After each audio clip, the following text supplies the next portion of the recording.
विद्यार्थी मैत्रिणींनो, मागे आपण लेबलची माहिती बघितली. त्याच्यामध्ये ISI, त्यानंतर व्हेज नॉन व्हेज, फिसाई, त्यानंतर उलमार्क, हातमार्क, BEE, त्यानंतर सीलमार्क आणि इकोमार्क याबद्दल लेबल जे असतात त्याची आपण सविस्तर माहिती बघितली आहे. आणि आता आपल्याला ग्राहक संरक्षण कायदा याबद्दल माहिती शोधायची आहे.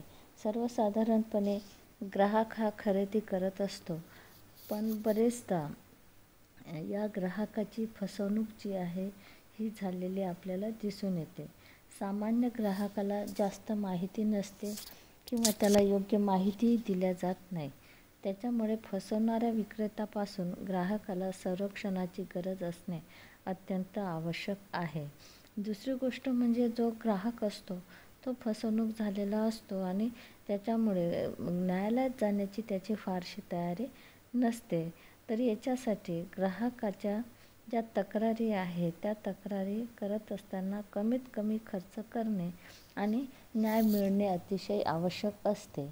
9 एप्रिल 1985 रोजी ग्राहक संरक्षण कायदा जो आहे या ग्राहक संरक्षण कायद्याविषयी चर्चा झाली आणि त्याची काही मार्गदर्शक तत्त्वे जी आहेत ती स्वीकारली आहे.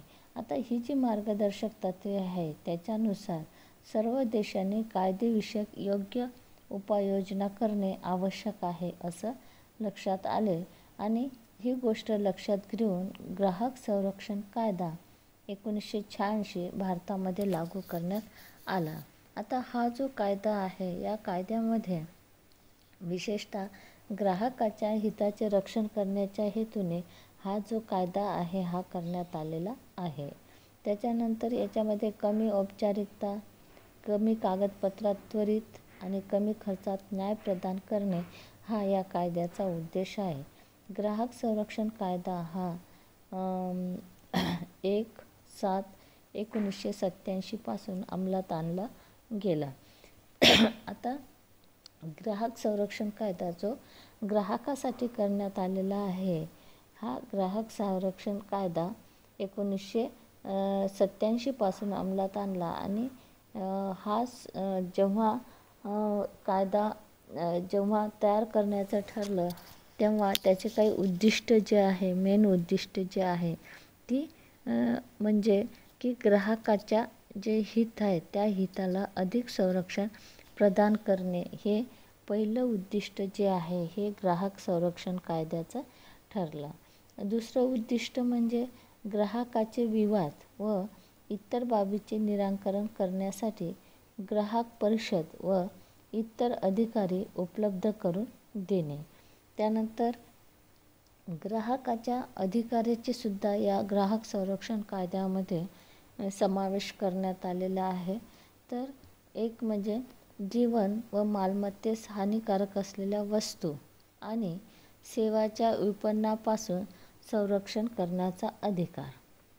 दुसरा आहे वस्तू किंवा सेवाचा दर्जा, प्रमाण, शुद्धता, मानके, किमतीबद्दल माहिती देण्याचा अधिकार जेणेकरून ग्राहक अन्यायकारक व्यापार पद्धतीपासून सुरक्षित असतील. तिसरी जो मुद्दा आहे तो म्हणजे स्पर्धात्मक किमतीच्या विविध वस्तू व सेवा उपलब्ध होण्याचा अधिकार. चौथा म्हणजे ग्राहकांना जे आहे ग्राहकांना ऐकून घेण्याचा व त्याच्या हिताच्या दृष्टीने योग्य न्यायाची खात्री देण्याचा अधिकार. नंबर 5 आहे अनुचित व अवैध व्यापार पद्धती आणि ग्राहकाचे जे शोषण होते तो शोषण थांबविण्याचा अधिकार. त्यानंतर 6वा आहे ग्राहक शिक्षणाचा अधिकार. ग्राहकाला त्याचे अधिकार काय आहे याबद्दल त्याला शिक्षित केले जाते. त्यानंतर 7 आहे ग्राहकांचे विवाद त्वरित व सोप्या पद्धतीने निराकरण करण्याचा अधिकार. तर अशा पद्धतीने ग्राहकांचे जे अधिकार आहे त्या अधिकाराचे संरक्षण करणे हे फार आवश्यक आहे. आता ग्राहक संरक्षण कायदा 1986 हा जो करण्यात आले आहे त्याची वैशिष्ट्य व तक्रारीची प्रक्रिया पुढीलप्रमाणे आहे. याच्यामध्ये काय आहे की अतिशय सोपी अशी कार्यपद्धती, म्हणजे ग्राहकाची जर फसगत झालेली असेल तर ती फसगत म्हणजे त्याच्या विरोधात जर न्यायालयात जायचं असेल तर ही प्रक्रिया कशा पद्धतीची आहे, तर सगळ्यात म्हणजे इथे जी तक्रार करायची आहे ती अतिशय त्याची सोपी कार्यपद्धती आहे. त्यानंतर ग्राहक संरक्षण कायदा जो आहे याच्यामध्ये वकील करणं आवश्यक नाही किंवा अनिवार्य नाही. त्याच्यानंतर ग्राहक जो आहे तो स्वतःचे प्रकरण स्वतः हाताळू शकतो. म्हणजे ग्राहकाची जर फसवणूक झालेली असेल तर तो आता आपली जे फसवणूक झालेली आहे ते फसवणूक झालेली म्हणजे स्वतःची बाजू जो आहे तो स्वतः मांडू शकतो. त्याची जर फसगत झालेली असेल त्याच्यासाठी त्याला वकील लावण्याची आवश्यकता नसते किंवा वकील लावणं अनावश्यक किंवा आवश्यक नसते. त्यानंतर ही जी तक्रार करायची आहे हे इंग्रजी, हिंदी किंवा ज्या राज्यामध्ये तो राहतो म्हणजे स्थानिक भाषेमध्ये त्या तक्रारीमध्ये म्हणजे त्या भाषेमध्ये ती तक्रार जी आहे ती तक्रार करता येते. त्यानंतर नोंदणीकृत पोस्टाद्वारे तक्रार पाठविण्यात येते. म्हणजे आपण जर ही तक्रार करतो आहे तर ही तक्रार आपल्याला नोंदणीकृत पोस्टाद्वारे पाठविता येते. त्यानंतर नोंदणी केलेल्या ग्राहक संस्था किंवा सरकारमार्फत ग्राहकाच्या वतीने तक्रार दाखल करण्यात येते.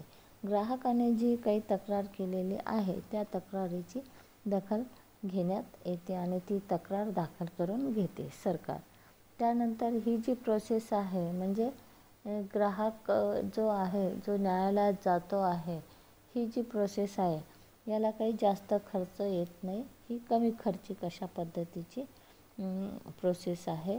पण मानसिक त्रासामुळे झालेल्या नुकसान भरपाईसाठी दावा केला जाऊ शकतो. म्हणजे एखाद्या ग्राहकाची फसवणूक झाली आणि फसवणूक झाल्यामुळे जी काही त्याची वस्तू खराब निघालेली आहे त्याच्यापासून जो काही त्याला मानसिक त्रास झाला तर त्या त्रासाबद्दलसुद्धा तो तक्रार करून त्या त्रासाबद्दलची नुकसान भरपाई जी आहे ही नुकसान भरपाई त्या तक्रारकर्त्याला मिळू शकते, म्हणजे ग्राहकाला मिळू शकते. तर अशा पद्धतीनं ग्राहक संरक्षण कायदा 1986 ची वैशिष्ट्ये व तक्रारीची प्रक्रिया आहे. म्हणजे तक्रार अतिशय सोप्या रीतीने करता येते.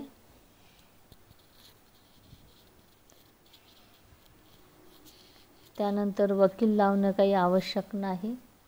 ग्राहक स्वतःही प्रकरण हाताळू शकतो. त्यानंतर इंग्रजी किंवा स्थानिक भाषेमध्ये ती तक्रार करता येते, पोस्टाने पाठवता येते. त्यानंतर जास्त खर्च लागत नाही आणि या प्रक्रियेमध्ये जर ग्राहकाला मानसिक त्रास झाला असेल तर त्या मानसिक त्रासाचे नुकसान भरपाई देण्यासाठी त्याचा दावा जो आहे तो दावा केला जाऊ शकतो. तर अशा पद्धतीने ग्राहक संरक्षण कायद्याची तक्रारीची प्रक्रिया जी आहे ती प्रक्रिया आहे. आता जे काही कायद्यान्वये जिल्हा, राज्य किंवा राष्ट्रीय पातळीवरती जेव्हा ग्राहक तक्रार करतो तेव्हा ती तक्रार निवारण मंच स्थापन करण्यात आलेला आहे आणि ग्राहक तक्रार निवारण मंच म्हणजे CPA म्हणजे कस्टमर म्हणजे ग्राहक पर्सनल ॲक्ट. तर याच्यामध्ये ग्राहक तक्रार निर्णयाचे कार्यक्षेत्र, समजा वस्तू किंवा सेवा व नुकसान भरपाईचे मूल्य आणि आदेशाविरुद्ध अपील.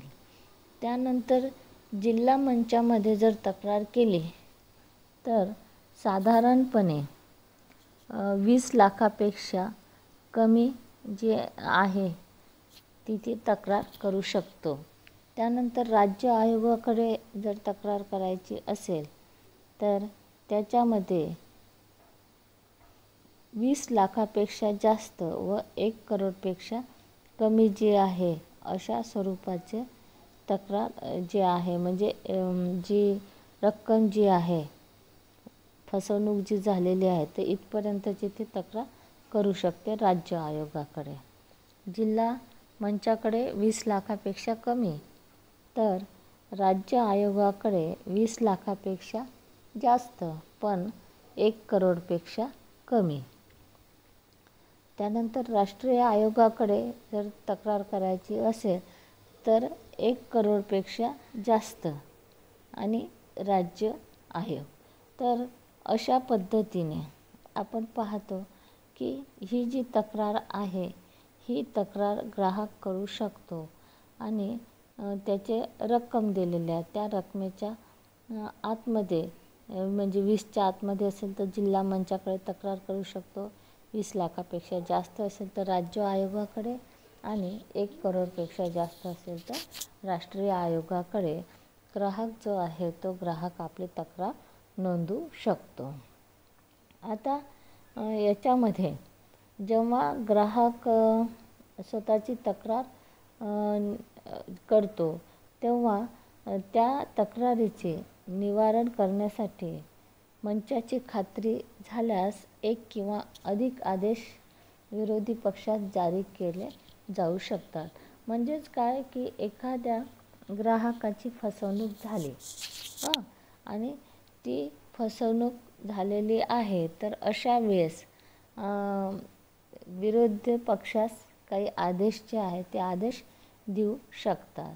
आता कोणते आदेश देऊ शकतात तर साधारणपणे प्रयोगशाळेने दर्शविलेले दोष दूर करणे, त्यानंतर सदोष वस्तूच्या बदल्यात नवीन दोषविरहित वस्तू बदलू देणे. आता याच्यामध्ये काय की ग्राहकाची एखादी वस्तू खराब निघाली, समजा ग्राहकाने वॉशिंग मशीन विकत घेतली आणि घरी आणल्यानंतर ती वॉशिंग मशीन व्यवस्थित चालत नसेल, त्याने तक्रार केली तर अशा वेळेस ती वॉशिंग मशीन बदलून दिल्या जाते म्हणजे नवीन वॉशिंग मशीन दिल्या जाते. त्यानंतर तक्रारदाराने दिलेली वस्तूची किंमत किंवा सेवा शुल्क परत देणे, तक्रारकर्त्याने जर ती वस्तू जर त्याला परत मिळाली नाही तर तक्रारदाराने जेवढ्या किमतीची ती वस्तू घेतली होती तेवढी किंमत त्या तक्रारकर्त्याला परत मिळते म्हणजे ग्राहकाला परत मिळते. त्यानंतर विरोधी पक्षाच्या निष्काळजीपणामुळे ग्राहकांना झालेले नुकसान किंवा इजेची भरपाई त्याचबरोबर दंडात्मक नुकसान भरपाई ग्राहकांना दिली जाऊ शकते. म्हणजे जे काही दंड जो आहे तो दंडात्मक कारवाई म्हणजे नुकसान भरपाई जी आहे ती ग्राहकाला दिल्या जाऊ शकते. त्यानंतर 5वा मुद्दा आहे की व्यापार पद्धती किंवा प्रतिबंधात्मक व्यापार पद्धतीला आळा घालणे व त्याची पुनरावृत्ती करण्यास निर्बंध घालणे. त्यानंतर घातक वस्तू विक्रीसाठी ठेवण्यास नकार देणे, त्यानंतर घातक वस्तू विक्रीतून काढून टाकणे, त्यानंतर घातक वस्तूचे उत्पादन थांबविणे व धोकादायक सेवा देणे बंद करणे. त्यानंतर कोणतीही रक्कम म्हणजे सदोष वस्तूच्या किंवा दिलेल्या सदोष सेवेच्या मूल्यापेक्षा 5% कमी नसावी. ग्राहक कल्याण निधी किंवा इतर कोणतीही संस्था किंवा व्यक्तीकडे जमा करण्यासाठी विविध पद्धतीचा अवलंब करणे.